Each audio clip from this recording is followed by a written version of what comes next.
Om Janmadhyasya Yatonvayaditarata Chartheshvavidnaswarat Tene Brahmaridaya Adi Kavaye Muyanti Yat Suraya Tejo Vari Mridam Yatha Vinimayo Yatra Trisargo Mrusha Dhamna Svena Sada Nirasta Kuhakam Satyam Param Dhimahi. Yesterday, we studied the second and third shloka of the Bhagavatam, and while reading the third shloka, when we reached the last three words, I said we shall read them tomorrow. But actually, according to English syntax, we had started from those three words. But when we have said that I'll read tomorrow, let us start that again. So in the first two shlokas, the nature of the reality, and in the second shloka, our relation with that reality, the relation of the world with that reality, and in that way, from known to unknown, we were taught. And in the third shloka, it is compared with nectar. And so it says, Nigamakalpataror galitam phalam shukamukhad amrutadrava sanyutam pibata bhagavatam rasamalayam muhuraho rasika bhuvi bhavuka. Aho rasika bhuvi bhavuka bhagavatam rasam alayam piva. So, what is aho rasika? Aho means oh. What is rasika? Rasa means the source of joy. Rasika means those who can understand that it is the source of joy, and those who can appreciate the joy in that. So rasika means those who can understand that this particular thing is the source of joy, plus they can get joy out of that. They can appreciate the joy in the source of joy. That is rasika. Generally, it is applied to those who can appreciate poetry. But here, it is meant for them to appreciate the God sporting. Rasa is God. Because getting that rasa, we are filled with bliss. So God is called rasa. And to appreciate that God is the source of joy, and to get joy from that source of joy through his stories is called rasika. We, on this earth, we are not talking of some imaginary things. So we represents practically on this earth. Bhavuka. Bhava is the particular mental mode through which we approach God. The particular relation with God, the particular mental mode through which we approach God is called bhava. And bhavuka, one who follows that, one who is filled with that bhava, is called bhavuka. Now, sometimes the word bhavuka is applied to an emotional man. But we should not take that meaning here. It is in the context of Srimad Bhagavatam. So, Bhavuka here means one who can get that bhava, that particular mental mode, particular relationship with God, and appreciate the joy therefrom. So that is the O Aho Rasika Bhuvi Bhavuka. And then we had read the remaining shloka as the Srimad Bhagavatam is the fruit, we said, of Nigama here means Vedas, Vedanta. So Vedanta is the source of joy, but that Vedanta joy to be made palatable, it comes to us only when we hold that aspect of the reality which is called Saguna Brahma, a personal God who can reciprocate our love, who can love us in return. Actually, we find that it is He who is loving, and some love that of that love, because of his force of love, is reflected in us, and we feel we are loving. So that is the Bhagavatam about God. Fever, drink. Drink means joyfully absorb. And that Bhagavatam is a fruit of the Nigama Kalpataru. The Vedanta or the Vedas are called Kalpataru because they have given the means of fulfilling all our desires in the proper way, and also the desire of fulfillment of life, that also they have given the way to fulfillment of life through the stories of God. So that is called the fruit of Nigama Kalpataru. Fruit means the final conclusion. The tree is meaningful only when it produces a fruit. So all the Vedas and Vedantas, the final fruit is Bhagavatam. Stories about the Saguna Brahma, about the personal God. And as the personal God is mainly represented through an avatar, it also can mean the stories of that avatar, though it is not mentioned here. Bhagavatam simply means stories of God, of God. So from that God or stories of God, a personal God, a personal Brahma, Saguna Brahma are the conclusions of the wish fulfilling tree called the conclusive evidence of the Vedanta. And then that is what Swamiji has told us, that the Alpa Buddhi, those who do not have the capacity to enter the subtler field of Vedanta, but they can, through the gross story, understand that subtle field a little. For such people are the Puranas. And Bhagavata being a Puran, it is also for those who cannot enter the subtle field of Vedanta, and so through gross stories it is being presented to them, but they should have the capacity of approaching the subtle through the gross stories. So, and that fruit, how to drink that fruit? So, we have to read the implications of each word. Drinking the fruit means that fruit is only juice, no skin, no seed, nothing other than juice is that fruit. So Pivata Bhagavatam Phalam Rasam. And Rasam, as I said, is the juice, and rasam is the source of joy.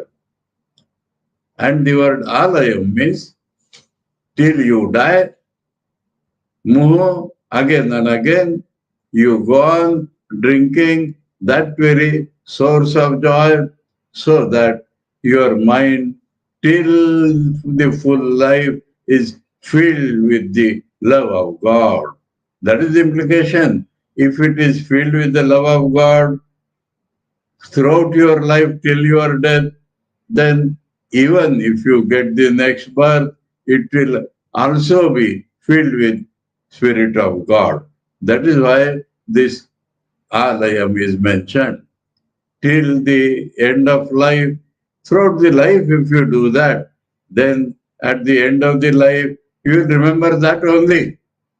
And so you will get a birth where you will be able to again and again absorb the stories of God in different ways. So that was the third shloka. And as I said, these three shlokas have given us all the Anubandha Chatushta, which we talked independently on the first 2 days. So it has shown us how to read Sambandha, that read in such a way that you absorb, drink joyfully, devotedly, you absorb, you relish that joy. That is how it has to be read. So, all the things necessary, subject matter, aim of life, and who are we? Rasika, Vibhavuka, that is we, that we have to learn. If we do not have that, we have to learn to appreciate that God is the only source of joy, and we have to learn how to get that joy from that stories of God. So that is called the adhikar. What is the fitness? You have to learn to get joy from God. You have to understand that the source of joy is only God and His story, and also to be able to get that joy, absorb that joy is called the adhikari. So, aim of life, Vishaya Vastu, Adhikar, Sambandha, all have been described in the first three shlokas. Now,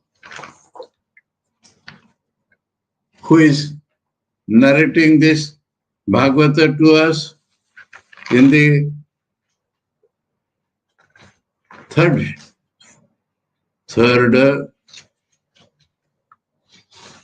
shlokas over. In the fourth shloka,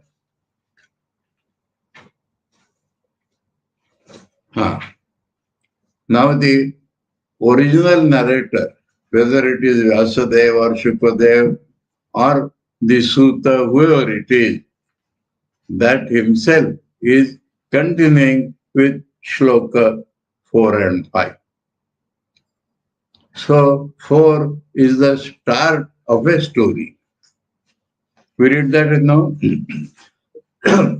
Naimishe animisha kshetre ऋषयः शौनकादयः सत्रं स्वर्गाय लोकाय सहस्रसमम् आसत शौनकादया ऋषया Naimishe, that means Naimisharanya, which is Animisha Kshetra, assembled, asata, sat there, assembled there for 1,000 years, sahasra samam, asata. Satram means a sacrifice or sacrifices which run for a long time are called satra. Satram asata. Sahasra samam satram asata.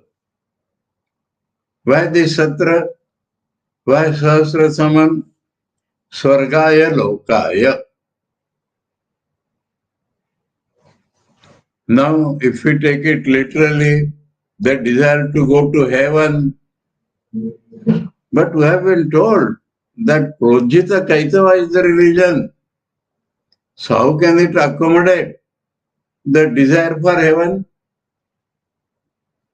So, putting these two together, we have to understand that they want to go to the loka where they are near God.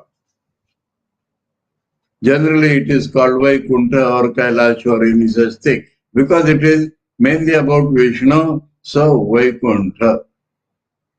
Now, if you critically understand, Vedanta will tell going to a loka cannot fulfill your life because one day you have to come back. But this is the field of bhakti. This is the field of Bhagavata. This is the field of Saguna Brahma. And we do not want to approach the Nirguna Brahma. We are afraid that if we go to Nirguna Brahma, our bhakti will dry up. As in the case of Sri Ramakrishna, the Bhairavi told him, don't mix with Totapuri because your bhakti will dry up.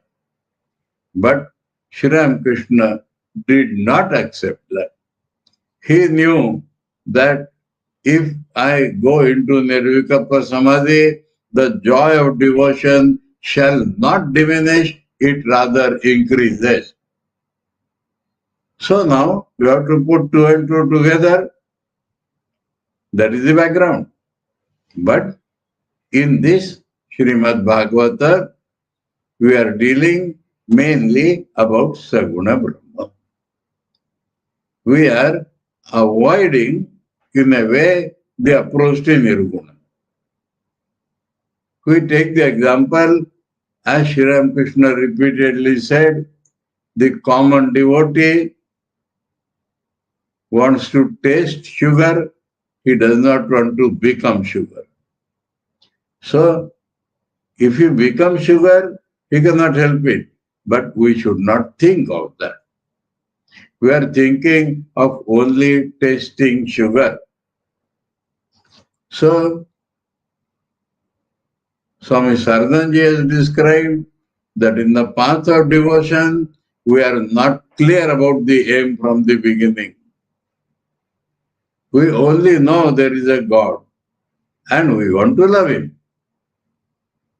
So this love of God is being taught in the Bhagavatam.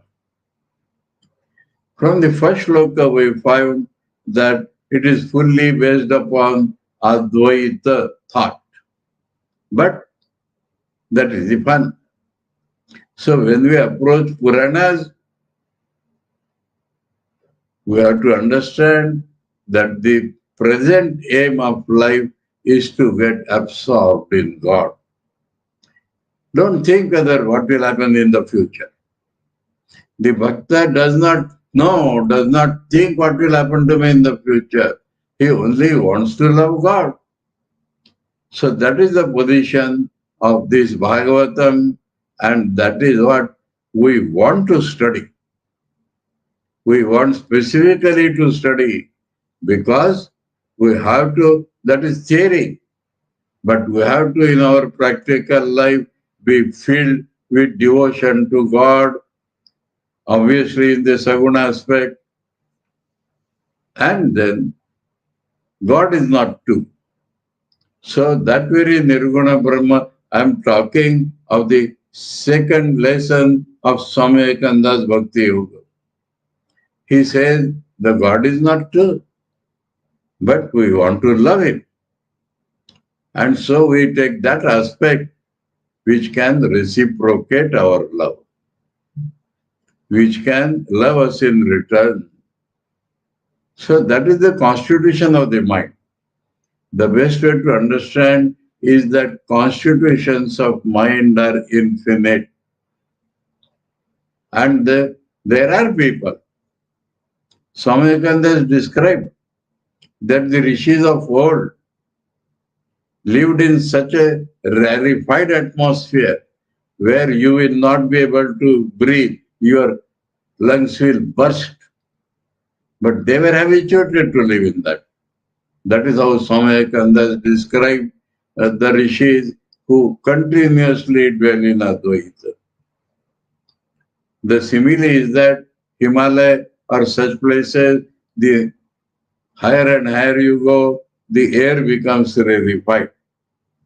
And at some places, the climbers take oxygen with them, so that it is too rarefied air for a normal man. Unless he has trained, no need of oxygen. The Sherpas of Nepal, they used to go any height. So it is that rarefied field of the Jnanis. They are constituted in that. They can live in that rarefied atmosphere. But common man cannot. And so, for common man, he may become trained and he may go there, but that is not talked about. What is talked about is love of God, love of God. Love of God, Saguna Brahma, God can reciprocate you. As we found, actually, God is loving you, that much you think. So in this Bhagavata, we'll find many places the Nirvikalpa Samadhi or Advaita is preached. But that is through stories, that is after devotion. So let us follow as the Bhagavata is taking us.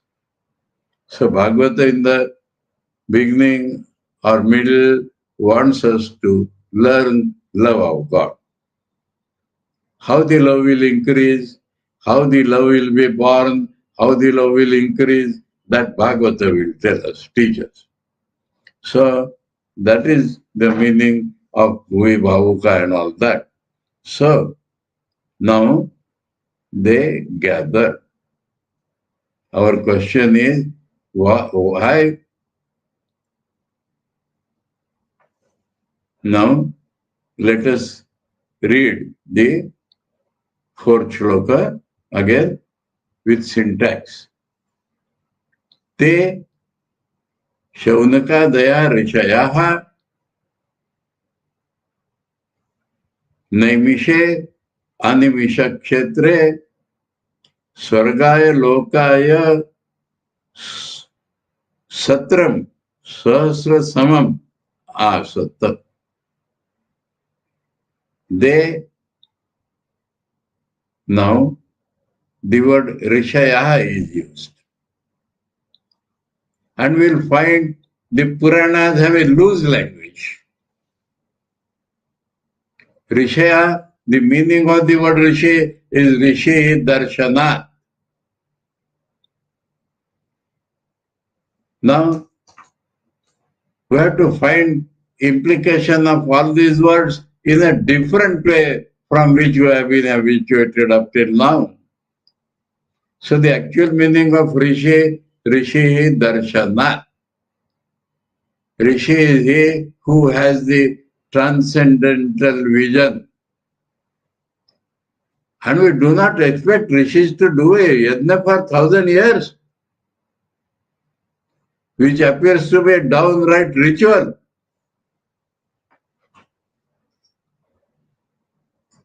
So we forget our normal philosophy. And we have to only understand, we can call them sadhakas or devotees better, instead of being called rishis. But the Bhagavata calls them rishis, in the next sloka calls them munis.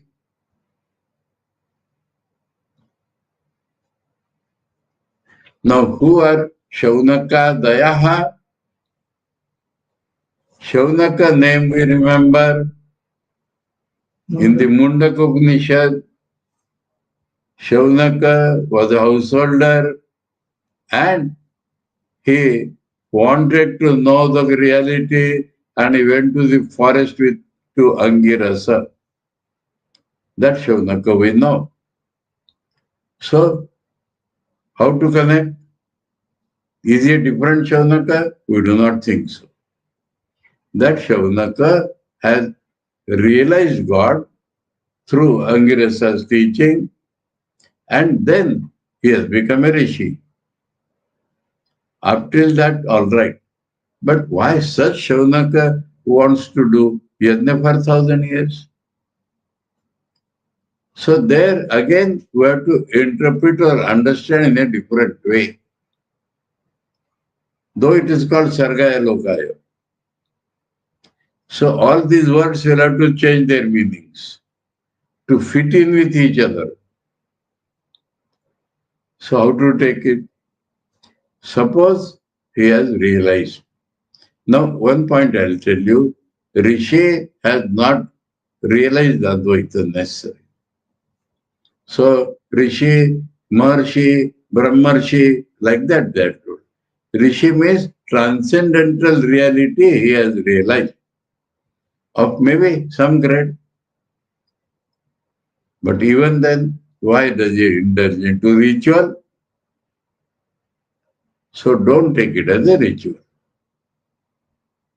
Suppose I experience God to some extent. But what I want lifelong to think of God and not of anything else. So in the end, what will happen? Suppose I get next birth. I don't worry about it. And that is why the aim of life as mukti is not put there. Nirvan mukti. So it will be easy, best to describe them as Rishi, Bhakta, Sadhak. Bhakta, who is a man of experience, maybe Siddha also, we do not know. So the Jivan Mukta also,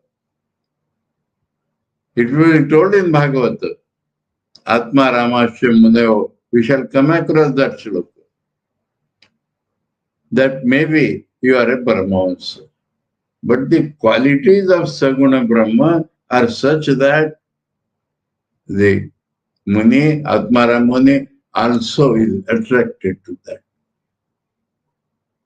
So now the whole picture will come before us that God, Saguna Brahma, Avatar, and his Leela, his description attracts all the higher and lower beings of the world. Then we understand. The Shaunakadaya, Shaunak and other sages. In English, you just translate sages, it does not mean anything.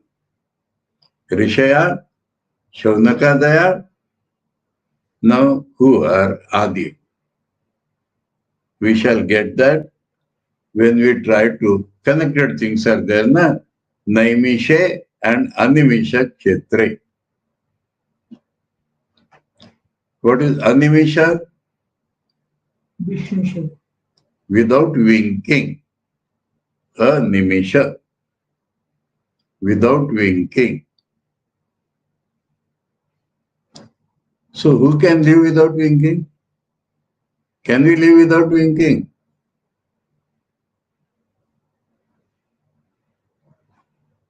Take the implication. Never sleeping, always alert, always thinking of the welfare of the world.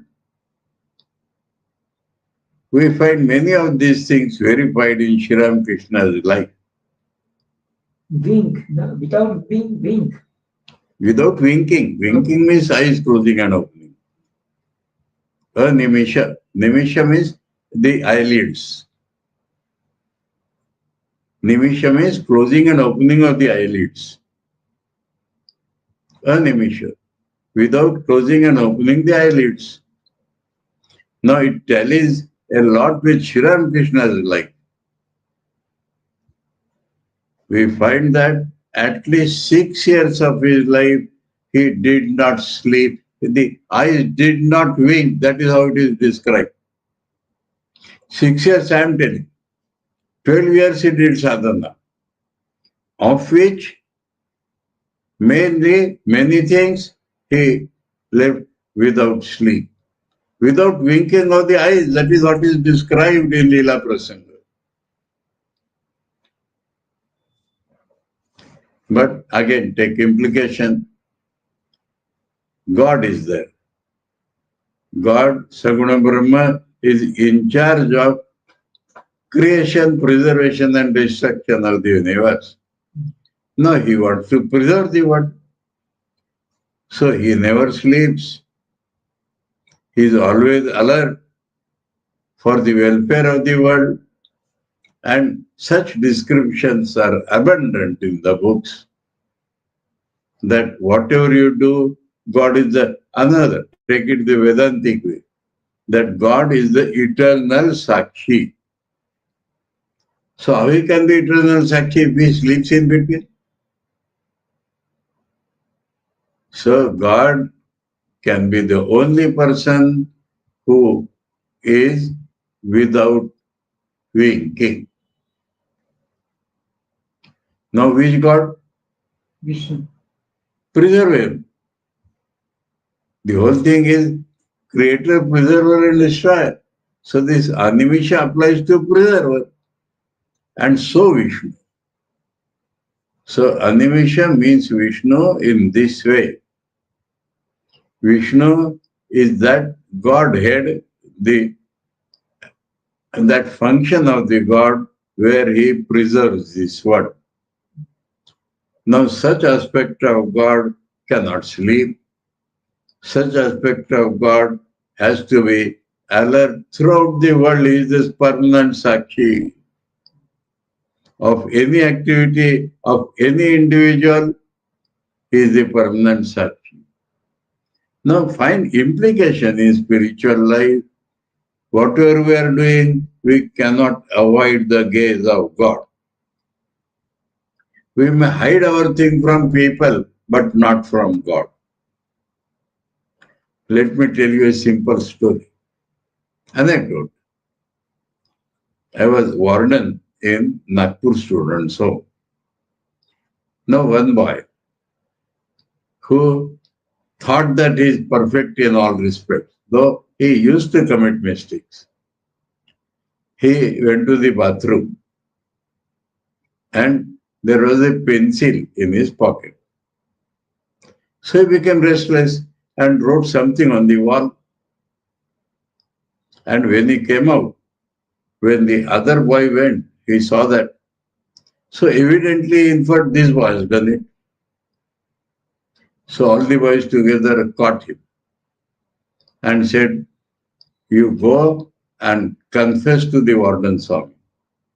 Otherwise, if he finds out, you will be badly punished. But if you go and straight away confess, then nothing will happen. He said, how the warden will know? If I have written in closed doors. So in a way, he accepted his mistake. In a way, without knowing. So the boy said, they had some faith. The warden, God tells the warden whatever happens. That is what they said. How God will know if I return with closed door? Then they said, we cannot explain that. Let us go to the warden. So they brought him to me and narrated everything. The boy and other boys. Then I said, where have you written? On the wall of the bathroom. Do you not know that God lives in that wall? Have you not written on the face of God? How do you think God will not know? First point. Secondly, thought came to you and then you wrote. So God dwells in your mind. So the moment thought came to you, God has known. So it does not require God to open the door and see what you are doing. You are written on the face of God and thought came in your mind. So God has known it before you wrote. because he knows the thoughts of your mind. And he wrote on his face. So how will he not know? Understand? That is animisha. Okay. Now, God being all pervading, God being the knower always, God always is Chetan, wherever he is. So that is how Vishnu is called a Nimisha. Now, Animisha Kshetra. Kshetra means an area, field, forest belonging to Vishnu. Now, how it is called Naimisha? So, to explain this word Naimisha, various legends are there, various stories are there. But the one story which fits in more, I'll describe. Now, that story always involves Shaunaka. It is said that Shaunaka had 88,000 followers, that Adya, Shaunaka Daya. Now you think it's exaggeration. I cannot help it. Puranic language is always exaggerating. And how we contradict, we do not know. He may or may not have. He may have only 88 also, or 8,800 also. But Bhagavata will always hyperbole. Our Guru has more than 1 lakh disciples. Huh? Our Guru has more than 1 lakh disciples. Our Gurus of Ramakrishna Order have more than 1 lakh disciples. আমাদের গুরুদেবদের 1 লাখেরও বেশি তো শিষ্য থাকে। That is, all the Shishyas are rishis? That is my question. Shaunaka, they are Rishaya. So don't go critically into things. Swamiji has said, let the listen Puranas, let it create an impression on you. So as I said, best would have been to call them devotees. May be perfected, may not be, we do not. And this 1,000 years, and now the story I am telling, that's a story. The most fitting story. That the Shaunaka with his 88,000 followers wanted to go to a secluded place where they can do something for thousands of years. So they approached Vishnu and asked him, please guide us to your place, Animisha Kshetra, where we can spend time in continuously religious thought. Let us take like that. When they are religious thought, religious exercise. So in the morning they will do havan and all that. They will have time. Then they will ask a storyteller to stories about God. So such life they wanted to spend. May not be out of any desire. But that is what they wanted to take, that life. So they approached Vishnu. Vishnu said, I give you a wheel. Nemi. Nemi actually means half circle of the wheel. Nemi. Some people think it is a weapon, but then it does not fit in. So the story which bets fits in is that he gave them a wheel and said, roll this wheel and follow where it goes. One place the wheel will stop by itself and enter the earth. Then you will not be able to further move that. So that will be the end point. That will be the place where you will find best for your things. That is what Vishnu told them. So they obeyed him. They rolled the wheel, and as the wheel, they just will push the wheel. Direction they are not giving. So the wheel will go and they will follow. So they came to know where they asked Vishnu, that is not known. But must be in India somewhere. Vishnu is all pervading. So they went on doing like that. Then in what is called Uttar Pradesh of India, there is a district called Sitapur. And in that district, there is a very big forest. Even today, people go there. When they want seclusion and thinking of God, they go there. So there the wind stopped. And not only stopped, entered the earth, means it cannot move further. So they understood this is the place Vishnu has given them. And because it is Vishnu's place, Vishnu has given them, so Animisha Kshetra. So we have been able to explain Naimishe Animisha Kshetre. And there they started their Satra. Satra means some religious act. Let us take in the spirit. Some Satra means long standing yajna or yajna, a series. But let us take some religious, purely religious activity. So they went there. And now this 1,000 years, Swamiji has told us to accept Puranas only as they follow the Vedas. Now in the Vedas, Shata Yurvai Purusha. A Purusha's life is 100 years. Now we talk of yogis. So that is a clear exception. Hatha yogis can extend their life. But common man is 100 years. Now they will perform yajna for 1,000 years. So how much will be their life? And then we will find in Satya Yoga man had so much life, and in Dwapar Yoga had so much life. And when we see the Mahabharata war, Bhagavan Sri Krishna was at least 125 years old in Mahabharata war. And Arjuna might be 120 years. But they were youthful. So this 100 can be pulled a little, but 1,000 years only yajna. So now take the spirit of 1,000. The word 1,000 is always used for infinite. And we may say uncountable, unlimited. So they wanted to spend time indefinitely there. That could be the best if we want to understand according to our scales of today.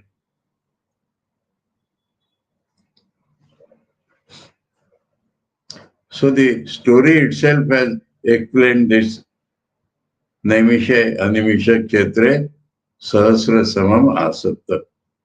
They wanted to spend thousands of years, and so they asked Vishnu, and Vishnu told them like that, and they reached the Naimisharanya. Even today it is called Naimisharanya because it is a forest.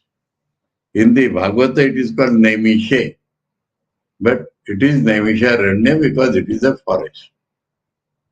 And it is Animisha Kshetra, Vishnu's place. So we have been able to connect that. Now this Shaunaka Adi, and in that story, Shaunaka had 88,000 followers. So that also you can leave as exaggerated counter, or we have no proof to say that they were not 88,000. So don't critically understand that way.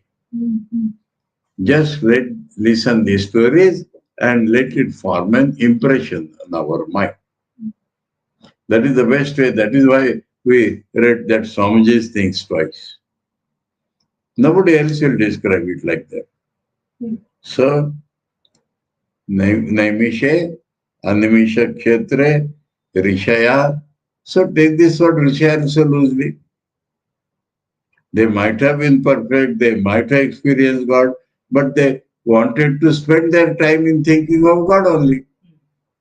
So, there also, let us not critically enter the word Rishaya.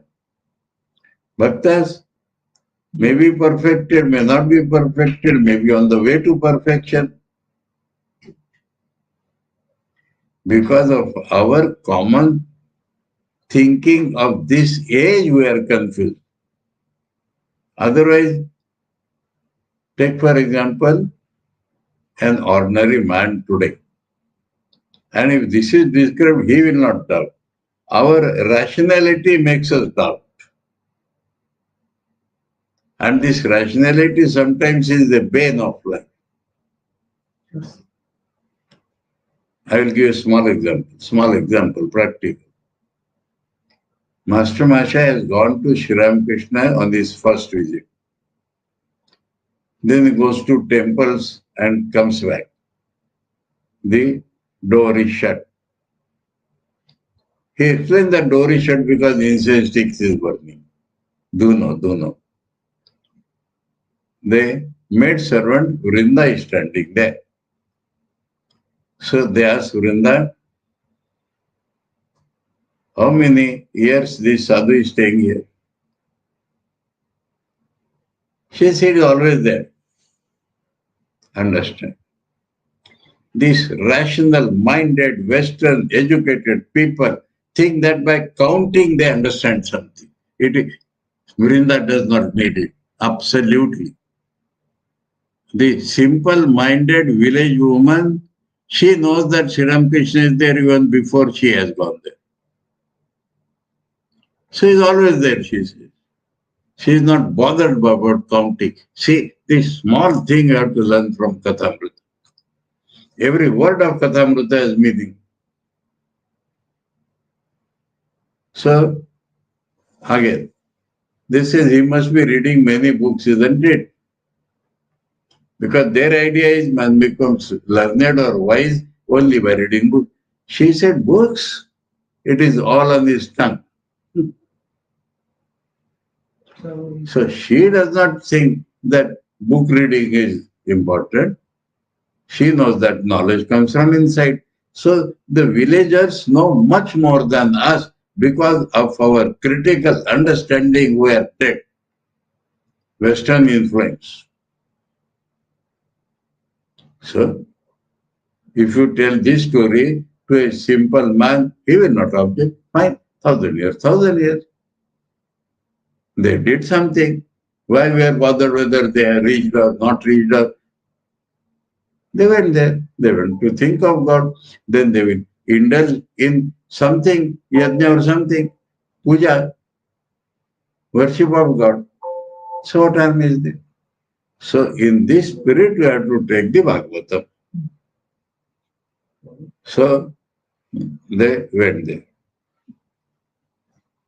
Sahasra samam asata. Asata means stayed there for 1,000 years. Samam means samvatsaram, year. Sahasra, 1,000. So Sahasra Samam means 1,000 years. Samam means 1,000. Yeah? Samam means 1,000.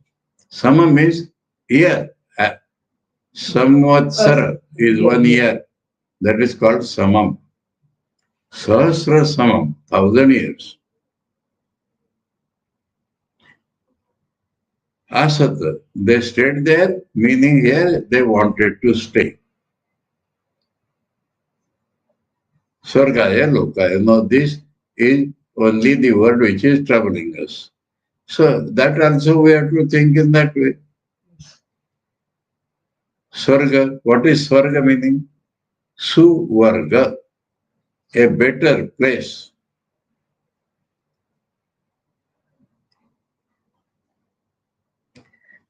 Now, in how many ways we can interpret it validly?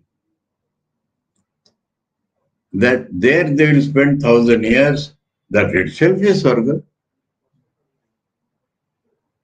That is a better place given by Vishnu. You see, the idea of Swarga varies from what your desires are. Subarga. What is Barga? I will give you a direct example. I was in Rishikesh. From the world point of view, everything is difficult there. It was not ashram in those days, kutia. No common kitchen, no common shrine. You beg your food, and what you will get in baked food? In the chhatras, anyway, least said the better. If there is a feast in the chhatras, you are dead. Every day you will get rotis. On feast you will get puris. And that puris will be so hard, unripe, burned. Even daily rotis were like that.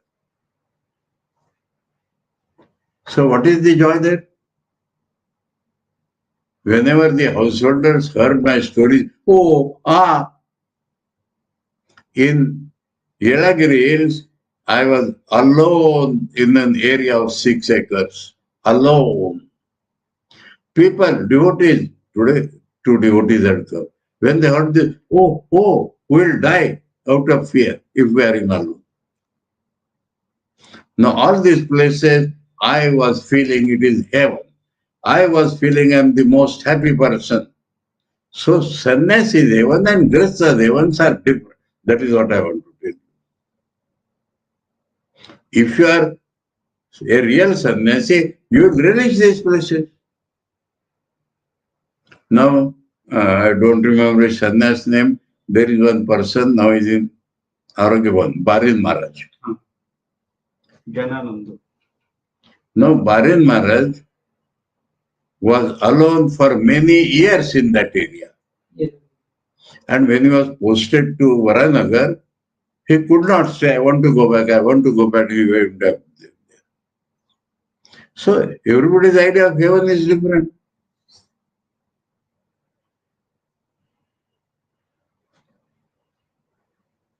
So this Sargaya Lokaya, we have to take in that manner. As I said, there itself, Naimisharanya itself is there Sarga. Or by doing something, that Mimamsaka idea is there that if you do good deeds, you will be in Sarga. Or these people are interpreting it, they wanted to go to Vaikuntha or be with God always. So the devotee's idea is that if I am always with God, I will be Sarga for me. So in this context, that seems to be the best idea. And that is why people read Sridhar's commentary. Because Sridhar has explained all this from that point of view. Though he is an Advaiti, but he has entered the spirit of Bhagavatam and explained that. You know, Chaitanya Mahaprabhu always recommended Sridhar's commentary for Bhagavatam. People will say he is not Advaita and Dvaita. Sridhar Swami has entered the spirit of Bhagavatam, and it is his explanation that we find suits or the shlokas. Okay. Now, we are modern readers, so sometimes we'll have to adapt to our needs, but mainly it will be, sometimes I told Sridhar, sometimes I told I'm not following that, but this is the idea why Sridhar Swami's Tika becomes necessary. Certain things we will not understand at all in the modern way. But if you go to Sridhar Swami, we'll understand. Anyway, so long time is coming in this 4th shloka itself. Okay? Te Shaunakadaya Rishaya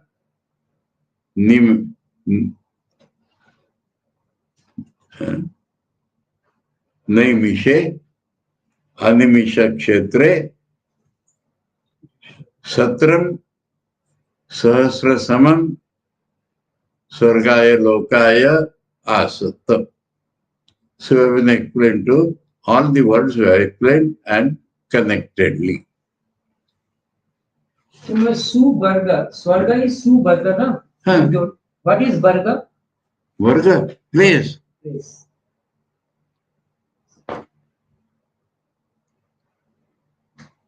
In Marathi, what you call standard class is called Varga.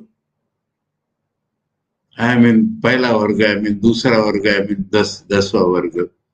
So Varga is a place.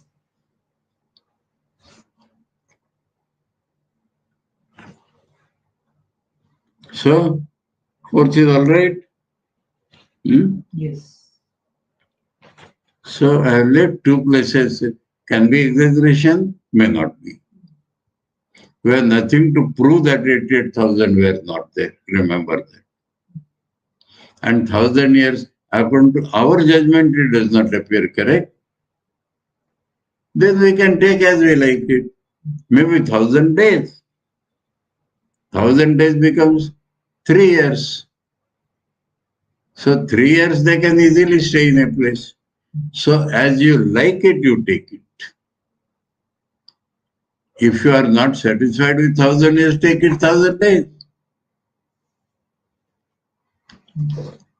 Or as Swamiji said, let you listen to the story and let an impression be formed in your mind. So flow in the story, flow. Don't critically analyze. Story should never be critically analyzed. Story is a story. It is meant for explaining some subtle thought of the Vedanta. So in this way, the thought comes to us. So are we stopping only by the fourth? One shloka? No. Let us read the fifth, man.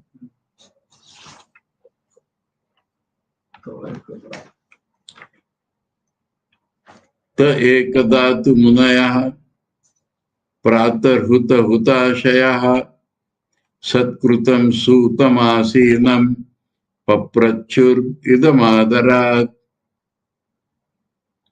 So here other words, let them be. Let us think of this word sutam.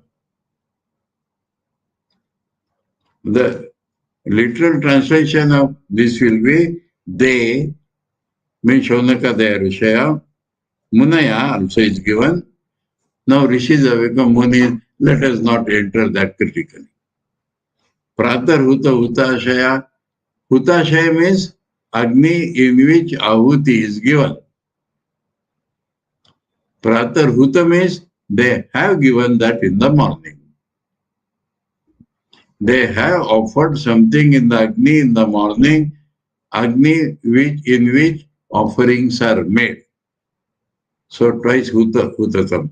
Pratar Huta, Hutashaya, Hutagnaya. Hutagnaya.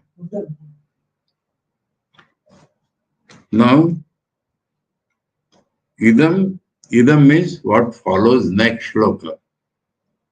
Adarat, with respectfully, Satkrutam, Asinam, Sutam. Satkrutam, which has been honored. Asinam, sitting. Sat. Sutam. So, the Kathavachakas everywhere are offered a respectful seat. So now the whole thing hinges on the word Sutam. Now you try in the dictionary. Sutam is a particular caste or race. Generally, Kshatriya male marries a Brahman woman, then the progeny is called Sutam. Sometimes the reverse also. A Brahmin man marrying a Kshatriya woman, also the progeny is called Sutam. So that is the origin of the race called Sutam. So many lessons are there that Shaunaka, they are Rishya, Brahmins. And they are respecting that Suta, who is much lower in caste. So that is how the lessons will come to us if we read Bhagavata with that spirit. What was Karna's father doing? Huh? Karna's father? Sarathy. Let me come to that. Sutam is this caste. Their main work is charioteer and counselor to the king. Because Sanjay also was counselor to Dhritarashtra, though he was charioteer. So they are friends of the king, they are charioteers, and only if you take the word Suta, they are called bards. Bards. Bard, you understand? Singing the glory of king. Bhat.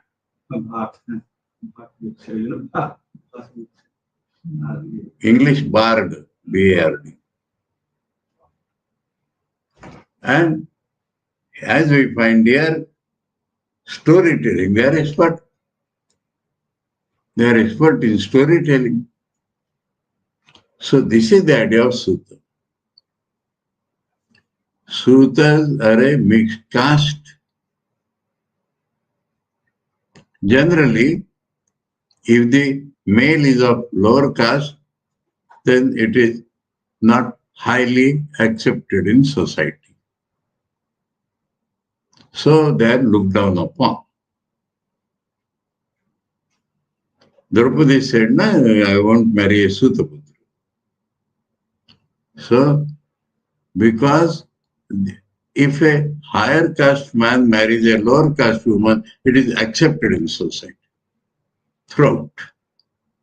But if a man of lower caste marries a woman of higher caste, it is looked down upon in the society.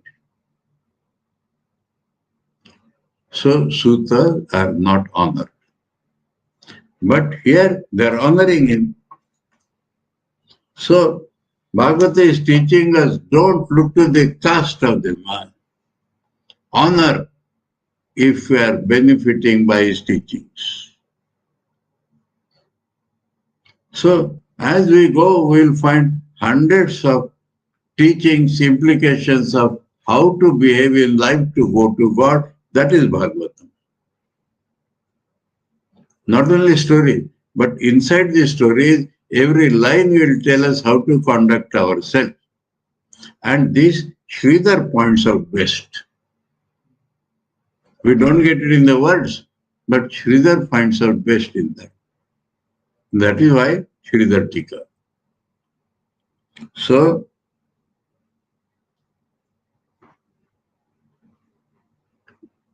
once upon a time, out of those 1,000 years, Ekada, Munaya. Now, this we'll discuss next time. How Rishya becomes Munaya. Rishya, Munaya, they have, and ritualist, Pratarhuta Hutashaya. So forget all these divisions. They are doing something for God. They don't want to spend their time in any non-religious activity. So they have come here for 1,000 years and they are following some routine. And they have completed that. So when your main activity is over, your time, and that time should be filled in with God's stories. Otherwise, what we do, gappa, adda, that harms us. So when you have free time, that was the tradition in the old villages in India. Now this TV and all that has spoiled that too. Or because they were spoiled, TV came. No. So in the evening, in villages, electricity was not there. So when the evening falls, they cannot do farming. And they don't want to sleep immediately. So they gather together, ask somebody who can read some Puranas or some, and give him honor. This all described in Kathamrita and Lila Prasanga. So they will give him an honored seat and do everything to show respect to him, water for washing, towel, everything, and then listen. And he, there described either some Brahmin or from their own caste, but who can read books. So he will be reading books and telling them stories. So Sutras are honored for that respect. So maybe charioteer, friend, bar, but Sutras are expert in storytelling. And the context, as we proceed, we will get the context. Huh? It is something like this, that all stories will come. Vyasa, original composer. Suta, his son. Shuka, his son. And we have already been told Shuka Mukha. Mm-hmm. So Shuka narrated it to the king Parikshit. Because Parikshit, due to some mistake, was cursed that he will die after 7 days. So for 7 days, he did not want to listen to anything. So they invited Shuka, and Shuka was telling him for 7 days. At that time, many people heard. At that time, this Ugra Shrava is the name of this sutta. We'll come across that later. There was a famous sutta called Ramakrishna, who has described Mahabharata to Janmejaya Raja. And he, Ugra Shrava, is Ramakrishna's son. So you may take like that, born in a family of expert storytellers. And they won't tell ordinary stories, they will talk about God. So this is, they honored Sutta, made him sit on a seat, exactly the scene in the evening of villages. But thereafter agriculture around. Here they wanted to spend whole day, thousands of years in religious activity. So the main something they will fix. Then there will be gaps. And in the gap they want to listen to stories about God. That is similar to that village scene. So in that way, we are proceeding. So we'll take up this Rishi and Muni matter tomorrow. Otherwise, we are read today, fifth shloka also. Every day we are exceeding our 1 hour because some matter has to end.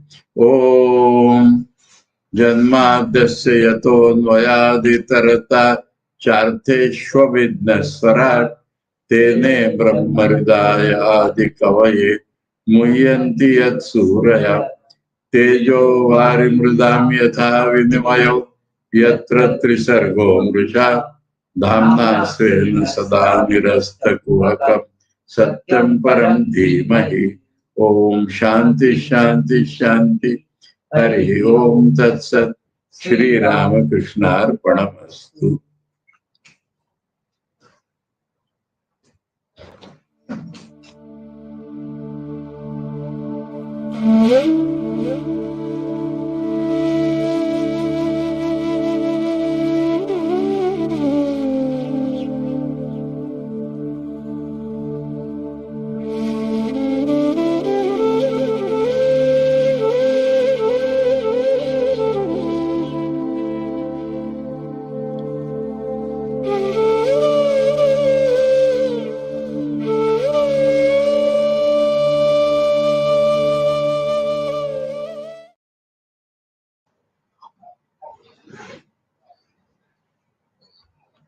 कोणता